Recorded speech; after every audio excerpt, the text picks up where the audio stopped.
Voilà, bonjour. Nous voici de retour après la première partie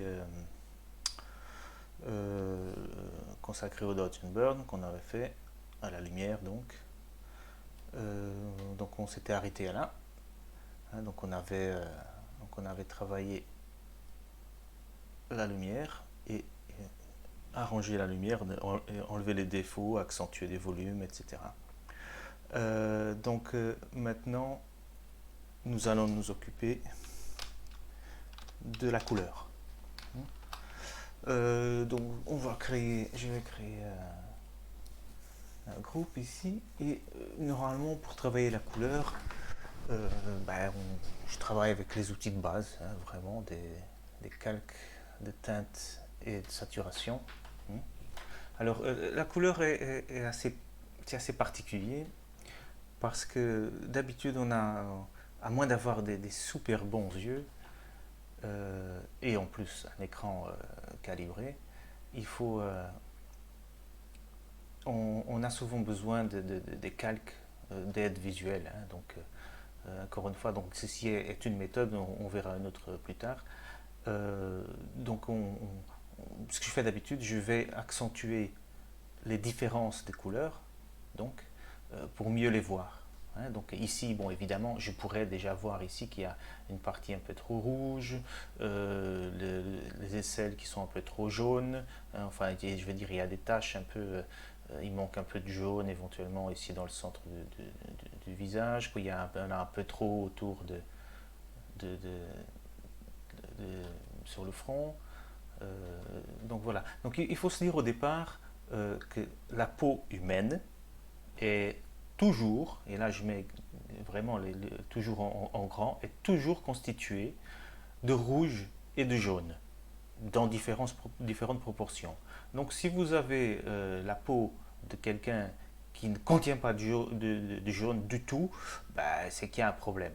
Hein. Bon, en tout cas, dans un fichier non traité. Bon, après, on peut faire toutes les fantaisies qu'on veut, évidemment, mais dans un fichier non traité comme ça, il faut que la peau contienne du jaune et du rouge.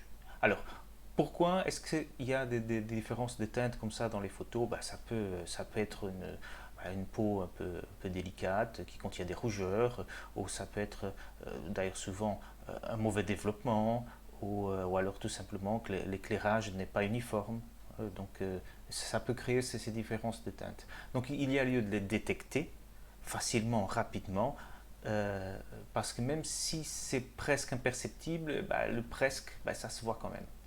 Enfin, moi je le vois comme ça. Donc je disais, moi je travaille avec une calque de visualisation. Donc qu'est-ce que je vais faire?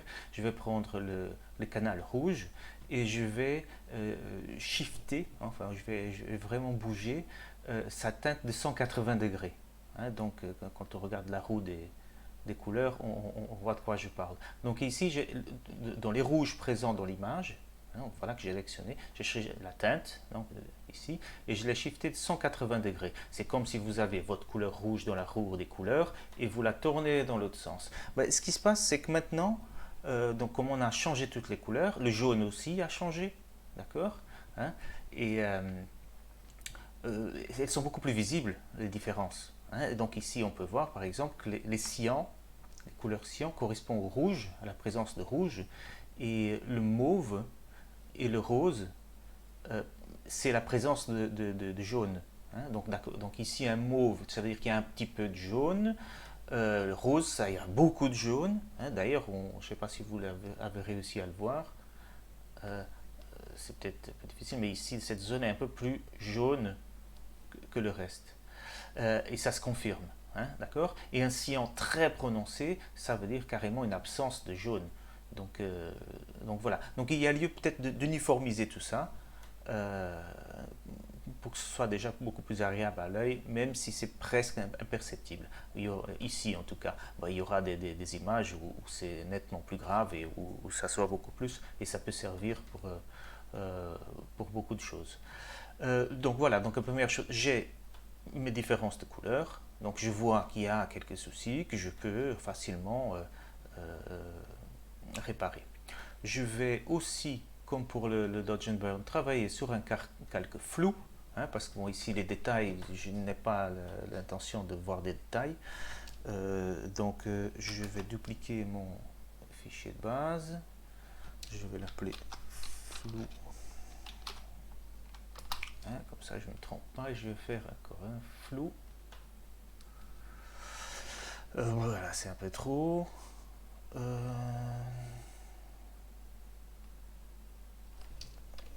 Comme ça c'est parfait, comme ça les transitions sont beaucoup plus douces et je vois bien les différences. Donc voilà, donc nous ne sommes pas non plus dans un travail de perfectionniste, hein, surtout quand on travaille avec des gens. Il faut que les gens, ils restent des gens, il faut que la peau reste de la peau, et donc il ne faut pas non plus pousser le détail si loin. Donc j'ai mon calque de aide,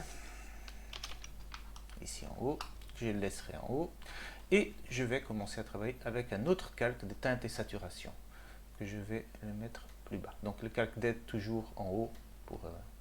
donc j'avais dit que il y a des jaunes trop présents, donc je viens dans les jaunes, hein, et je ne vais pas les supprimer, je vais juste changer sa teinte, hein, donc je vais shifter la teinte avec ici, hein, si je le supprimais, ça ferait pas normal, ça ferait que du rouge, donc c'est pas ça qu'on veut. Donc on va shifter la teinte, et à l'aide du calque visuel, vous allez voir, on va, voilà, ça a disparu.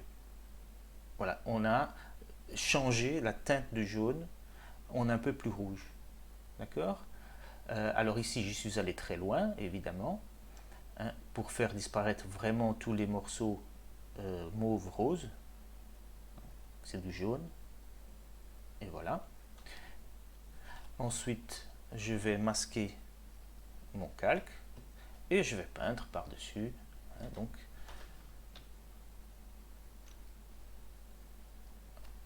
en réglant l'opacité.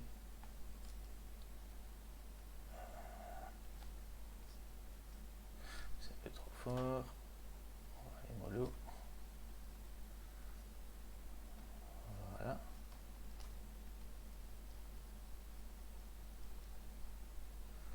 Hein, le but est vraiment juste d'estomper un peu les zones. Hein, donc,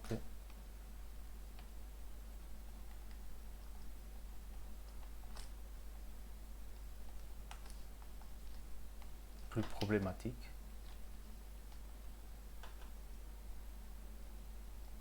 Ça va plus vite que le Dodge and Burn. Le Dodge and Burn, il faut prendre son temps, et voilà, ça prend du temps. Ici, c'est beaucoup plus simple, à moins qu'on soit vraiment dans quelque chose de très délicat.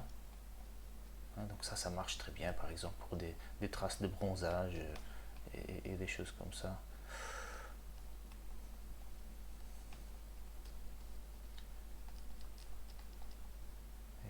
Et donc voilà, on avance. On n'a pas besoin de une grande précision dans le trait. Hein. Ça fera très très bien l'affaire comme ça, et on égalise les teintes. Et ça, c'est l'œil, après, il remerciera, même si c'est presque imperceptible. Hein, donc ici, la zone de l'aisselle, on a vu qu'elle était quand même assez problématique, parce qu'elle se voyait vraiment. Donc on est vraiment juste en train de... Et avec ce calque d'aide visuel, c'est un jeu d'enfant. Ça, c'est cette méthode qui existe déjà depuis tellement longtemps. Il y a des fois, je me demande comment on ne l'utilise pas plus souvent.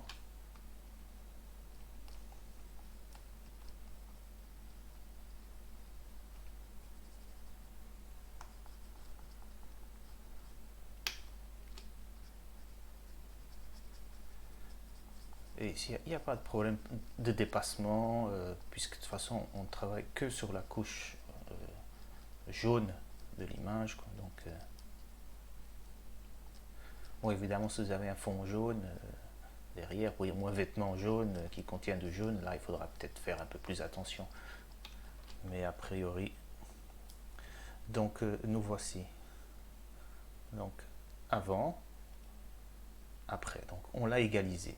On peut regarder un peu où on en est. Hein. On voyait bien qu'ici la zone l'aisselle avant ça se voyait comme ça. Et maintenant tout est nettement plus... Regardez, il y a du jaune ici, du jaune, du rouge. Tout était très... Maintenant tout est beaucoup plus homogène. On peut regarder de ce côté-ci aussi. Avant, après, avant, après. Donc le visage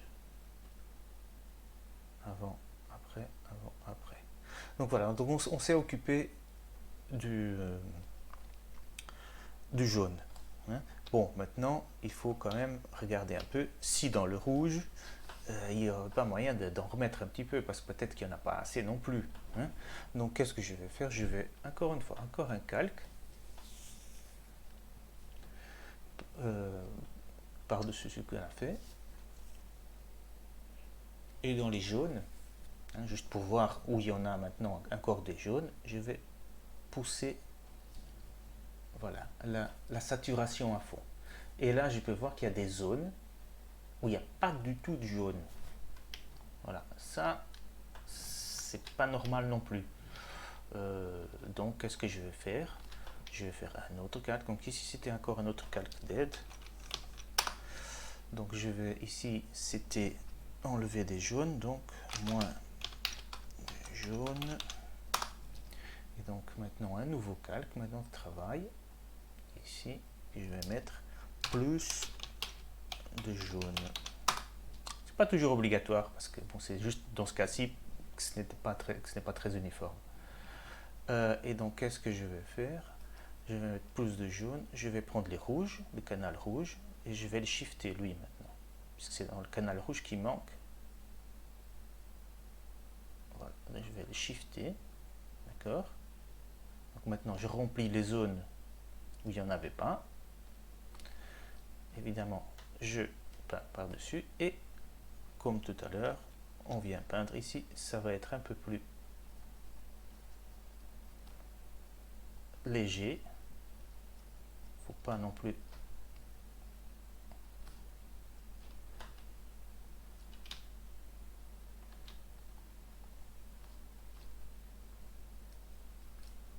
on est juste en train de travailler dans des nuances. Ça a l'air beaucoup à l'écran, mais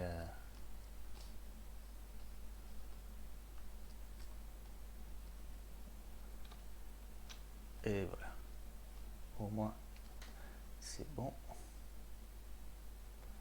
Hop, on voit bien que on va regarder un peu ici les rouges et on le fait peut-être un petit peu moins. Et voilà. Et voilà. Et avec ça, j'ai ma teinte uniforme de partout. Donc avant, elle était comme ça. Maintenant, c'est réglé. Ok. Donc ça, c'est une façon de faire. Je vais l'appeler couleur. Maintenant, il existe une autre méthode que j'utilise aussi de temps en temps, qui elle est peut-être plus rapide à appliquer, mais comporte des risques. Donc ça veut dire de 1 qu'il ne faut pas dépasser. Et c'est avec une courbe de transfert de dégradé. Donc le gradient map en anglais. Donc je vais vous montrer cette méthode. Donc voilà, je commence à nouveau avec un calque d'aide visuelle. Donc je reviens dans les rouges, je pousse à fond, donc me voici avec tous mes défauts. Voilà, donc calque d'aide. Ensuite, je vais chercher l'outil courbe de transfert de dégradé. D'accord. Je vais le mettre l'aide par le haut parce que c'est là qu'on va travailler. J'enlève ça. Je la mets surtout en mode couleur. D'accord.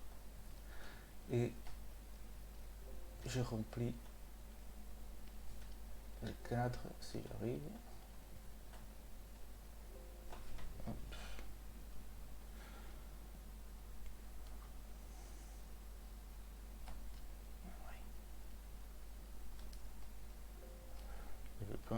je vais recommencer ici. Voilà. Mode couleur. Voilà. Donc la courbe de transfert de gradient, en fait, qu'est-ce que ça fait? Je vais prendre un petit peu de temps peut-être pour expliquer. En fait, ça sert à remplacer, on va dire, des couleurs dans une image suivant leur luminosité. Donc on va dire que les noirs, je veux qu'ils soient telle couleur, les tons moyens d'une autre couleur et les tons clairs d'une autre couleur. Donc c'est suivant leur luminosité, on lui donne une couleur. Et tout ça en dégradé.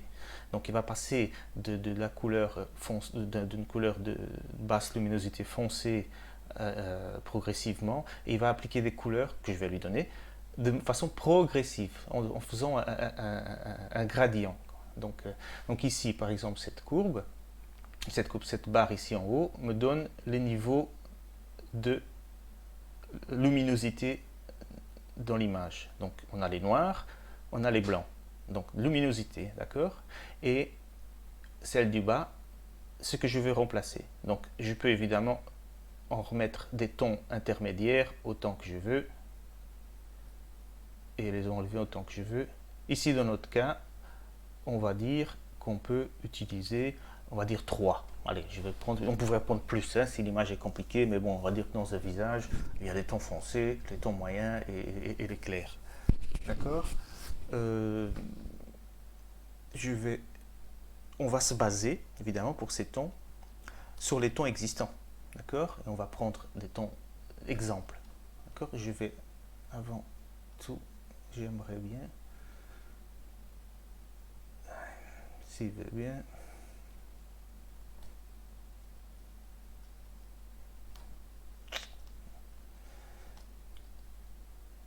voilà, j'y arrive. J'y arriverai pas tout à l'heure. Donc, je voulais le remplir en noir pour pouvoir justement venir chercher les points de couleur que je veux. Donc, je me retourne à ma courbe. Et je vais encore une chose, je vais juste faire un petit zoom pour que ce soit plus facile. Donc je retourne ici. Et voilà, et je vais lui dire que dans les tons foncés, donc au lieu du noir, donc je vais pipette, je veux un ton foncé dans l'image. Qu'est-ce que je vais peut-être choisir quelque chose ici près des cheveux. Pas forcément dedans, mais très près des cheveux. Voilà quoi. Donc j'ai choisi, ça fait une espèce de brun. D'accord? Donc ensuite, je prends un ton moyen et je vais chercher un ton dans l'image qui pourrait être un ton moyen, quelque chose comme ça, peut-être un peu plus clair. Ben voilà. Hein? Peut-être un tout petit peu plus clair. Voilà, extra. Et ensuite, en cliquant dessus, je vais choisir les tons clairs. Hein? Par exemple ici, une brillance. Hop, me voici fait. D'accord? Alors, qu'est-ce qu'il va faire? Je vais vous montrer. Hop. Donc il est en mode couleur. Je vais juste... Voilà. C'est pas très beau pour l'instant. Parce que ce n'est pas fait pour être appliqué comme ça. Mais voilà ce qu'il fait. Donc il a remplacé les tons existants par rapport à la lumière par les tons que je lui ai demandé. D'accord? Donc le but n'étant pas ça, je vais maintenant faire juste un petit ajustement. Ici, je vais rajouter un point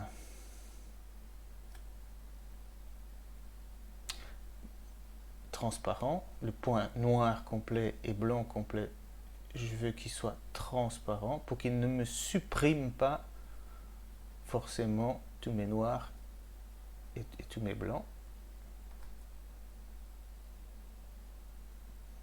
Hein, donc voilà, on est toujours dans la courbe du noir au blanc. D'accord? En luminosité, hein, en haut. Hein. Ok? Et donc me voici. Il ne me reste plus qu'à peindre. Je vais mettre mon calque d'aide. Voilà, comme j'avais mon flou pour m'aider. Et je vais commencer à peindre avec... On va aller à... Comme ça. Pas dans celui-là, dans celui-ci. Et comme vous pouvez voir, on arrive à au même résultat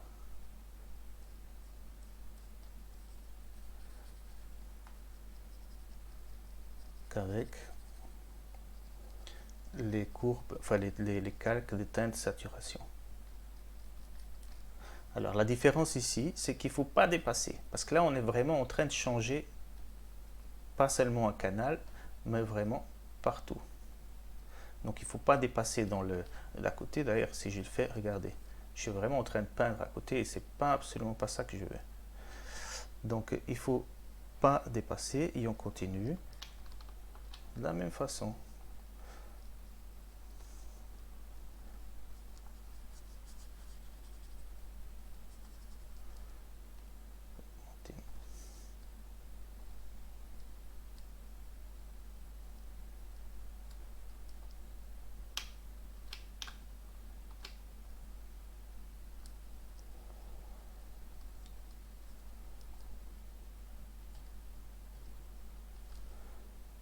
On va mettre un petit peu plus pour aller plus vite.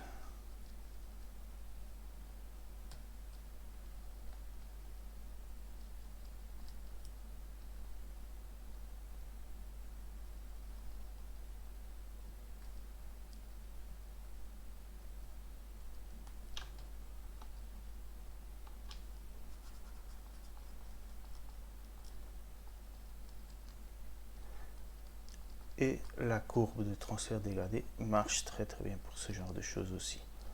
Évidemment, il faut juste faire un peu attention, ne pas trop dépasser. Par exemple ici dans le vêtement, il faut que j'aille doucement pour ne pas trop dépasser, parce que sinon je remplacerai ce blanc là par la teinte qui était équivalente dans la courbe de transfert. Je ne sais pas si vous me suivez.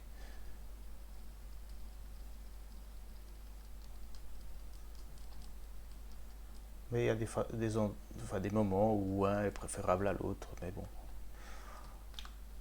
À la fin, je préfère utiliser, comme une histoire d'habitude, les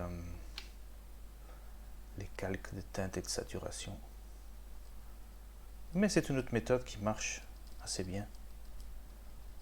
Pour remplacer des couleurs aussi, c'est très bien. Suivant leur luminosité.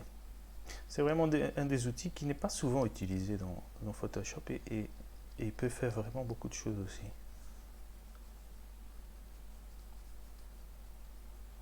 Voilà, on va pas non plus. Et voici. Donc, comme on avait vu tout à l'heure,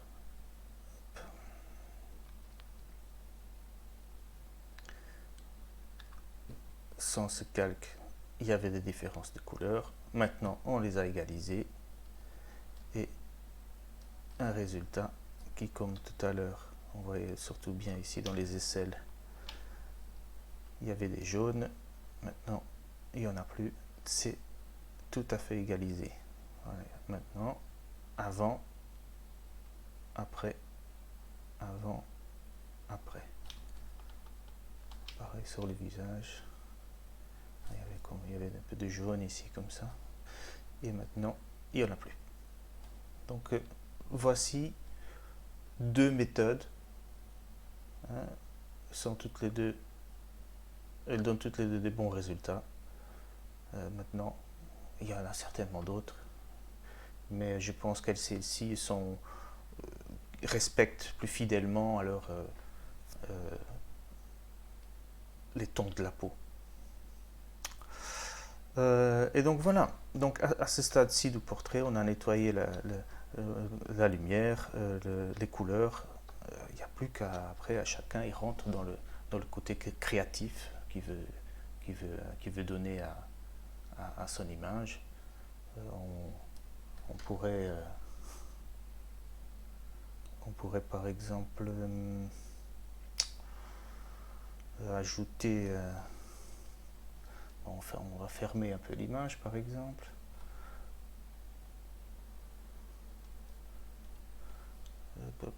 Si je fais, on va augmenter le diamètre.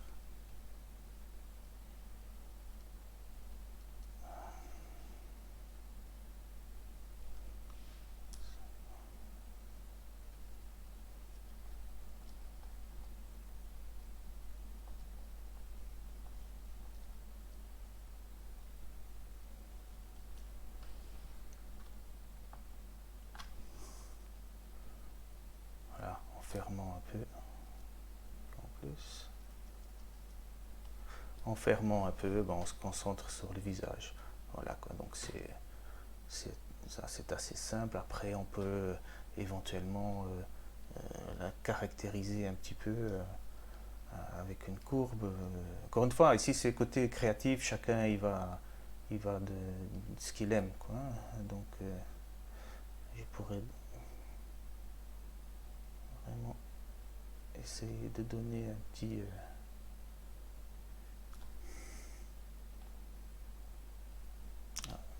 pardon.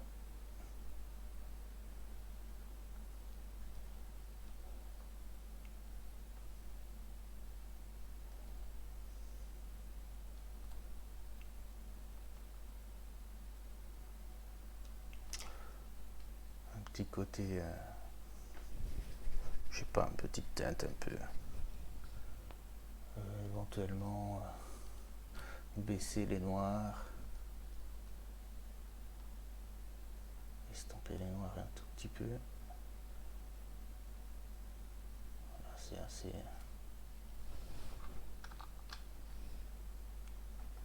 Et très rapidement, voilà, on a donné